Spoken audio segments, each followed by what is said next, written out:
Hey guys, before you watch this video, please kindly hit the subscribe button and also like the video. And when you like the video, YouTube will recommend my video to other people. So please like the video. Thank you.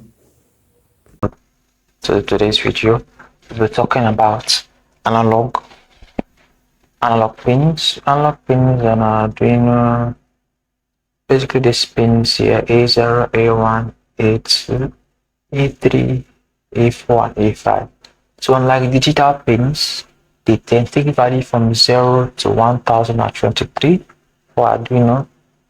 And for other boards, they have different resolutions. Some boards can take from 0 to 4096. So for Arduino, take from 0 to 1023. That means that 0 is 0 volts, while 5 volts, which is the max for Arduino, is 1023. 1023 for analog value. So to show you that, let's now to read the analog pin, we use analog read, just similar to digital read. Use simple digital pin, use analog read to read digital pin, and analog write to write for analog pin. So let's read the analog pin. Let's use share dot print line analog read A0. Okay, so let's see now. Let's now, if it's not when analog cannot contain anything, you just give random value. As long as you're not got nothing connected to it, it's basically floating. And when I explain floating in digital pin, it's basically floating. But now since digital pin just floating between 0 and 1, digital pins are floating between 0 and 1 because that's all they could do. But analog value can float between 0 and 1023. Now let's connect something to it. Let's connect. Now what happens when I connect 5 volt to A0? Can you guess the value I'm going to get? I think I'm going to get 1023 exactly.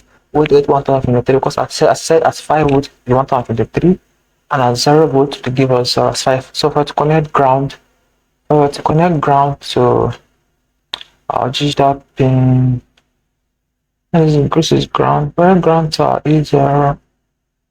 Oh, it's black. The wire is black so you can see it.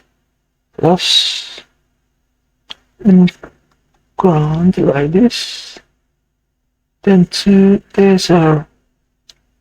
Now when I run the code now should be getting 0 because here ground is 0 volt. Let's try to read the potentiometer. When you connect the potentiometer, I'm going to leave a link in the description so you can learn more potentiometer. But let's pick a potentiometer from here. Potentiometer is basically a variable resistor, so that's like two resistors together in a connected voltage divider principle. Also drop a link or not so you can learn about voltage divider. So first let's delete this wire from here. So it's going to allow us to vary the voltage so you can see different values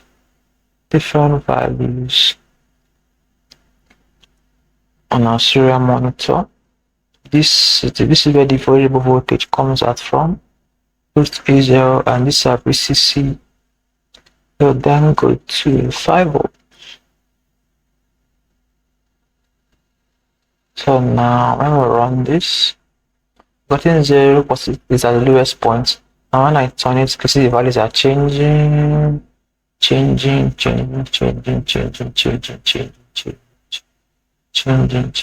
until it gets to a maximum 903. So now you can use this reading for the potentiometer to control an output.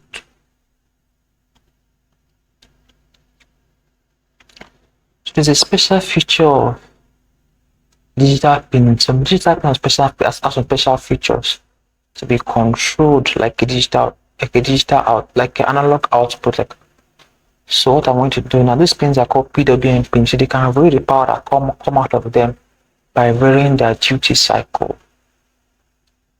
So you can vary the duty cycle by varying the PWM. So all these pins with wavy line basically mean they can act as PWM pins. So let's use pin pin 1, let's use pin 2, our favorite pin, and put as an output. So, and I do, what we can do here is to analog, right? Let's not use flute, let's use int now. Analog, right? The pin, which is 2, comma, a divided by 4. What am I divided by 4? So the maximum value that analog right can take is so is it 255 or 225? So we can get that by dividing. We can get that by dividing 1023 divided by 4 should give us 255. Yes, 255. The maximum value can be 255. So that is divided by 4 not allowed to go beyond 255. So let's run our code. Oh, I've not connected the LED. We need to connect an LED somewhere here. Let's bring in an LED. It will survive. So connect this to ground, then we'll connect this to pin. Oh, pin 2 is not a PWM pin. Let's connect the pin 3. Pin 3 is a PWM pin. So connect this to pin 3. Then let me put it at the highest first.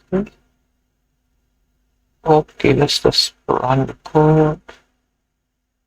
All needs. So you did put a column. Oh yeah, so this forgotten to put column.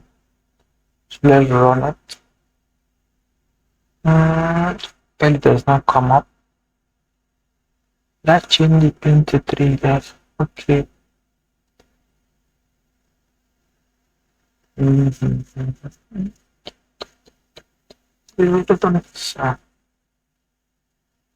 Non-reaction. Oh, see my mistake. Forgot to change this to 3 also. My bad. So let's run our code and it's on. So let's increase. It's getting brighter. The brightness is really obvious. Let's see. Okay, it's getting dimmer. Okay, you guys can see it, right? So now using the analog values I get from our analog pin to control the brightness of the LED. So what if we use an analog pin straight up? Let's try using an analog pin. Let's stop the simulation. Next, if you get an effect, now I'm going to connect this LED to an analog pin. Let's connect it to A1. Sorry guys, I don't know why I can. Okay, I can do this. I'm going to connect this to A1. So to A1. So this is analog pin. Now analog pins can take more than 1020 and take more than 255. Let's say we got the same effect. So we don't need the same. We're using A0 now. So when using analog pins at output, you don't need to declare anything. So we won't be needing this here anymore. Let's take it out and run. Okay, we're still printing a. Let's come down a bit. Doesn't work. Doesn't work. Oh, why do I keep making mistakes? It's supposed to be a A1. So let's run it again. Oh, it works. Getting brighter. Maybe it's getting dimmer. Maybe getting dimmer, guys. Okay. For the virtual life, we will see the effect of the brightness. So when we do loops, I want to show you how to let the code do this bright. I'm going to use our code to read the brightness. So instead of using the potentiometer, I'm going to dim an LED from our code and reduce it. So I'm going to dim it dynamically. Our code is going to do the dimming. So that'll be all for our analog pins. I don't know. Hope you guys enjoyed the video. So quick recap: analog reads to read the analog pin. Analog writes to control analog pin. The max value for analog pins from 0, the minimum is 0, max is 1023. So you can go from 0 to 1023. So there are special digital pins that can behave like analog pins. They can output in an analog way, but we can only arrange them from 0 to 255 and call them PWM pins. And I do not know that they are represented with wavy lines as cash is zero written here. You can also use your instead of using digital pins, you can also use analog pins to control things in an analog way. Like we will read the patterns of an LED now with the pattern of LED now with an analog pin. Use A1.